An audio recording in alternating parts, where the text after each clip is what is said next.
2020 ലോകകപ്പിൽ തുടർച്ചയായ രണ്ടാം കിരീടം തേടി ഇന്ത്യ ഇന്ന് ഇറങ്ങുകയാണ്. അഹമ്മദാബാദിൽ ഇന്ന് വൈകിട്ട് 7-ന് നടക്കുന്ന കലാശക്കളിയിൽ ഇന്ത്യ ന്യൂസിലൻഡിനെ നേരിടും. തുടർച്ചയായി 2020 ലോകകപ്പ് നേടുന്ന ആദ്യ രാജ്യമാകാൻ ഇന്ത്യ ശ്രമിക്കുമ്പോൾ ആദ്യ കിരീട നേട്ടത്തിനാകും കിവീസിന്റെ ശ്രമം.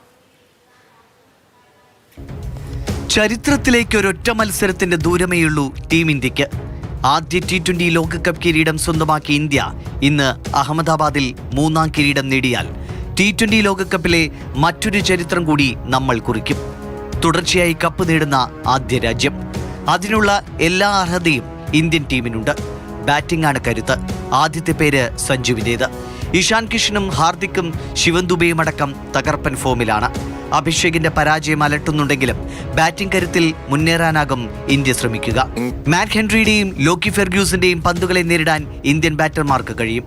ബൗളിംഗിൽ ബുംറ എന്ന ഒറ്റ പേര് മതി ഇന്ത്യയെ ആത്മവിശ്വാസത്തിന്റെ കൊടുമുടിയിലെത്തിക്കാൻ.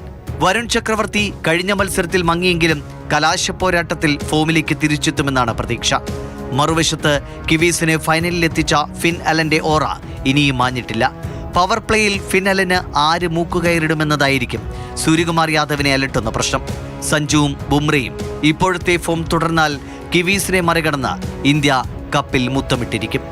Sports desk, Mathrubhumi news.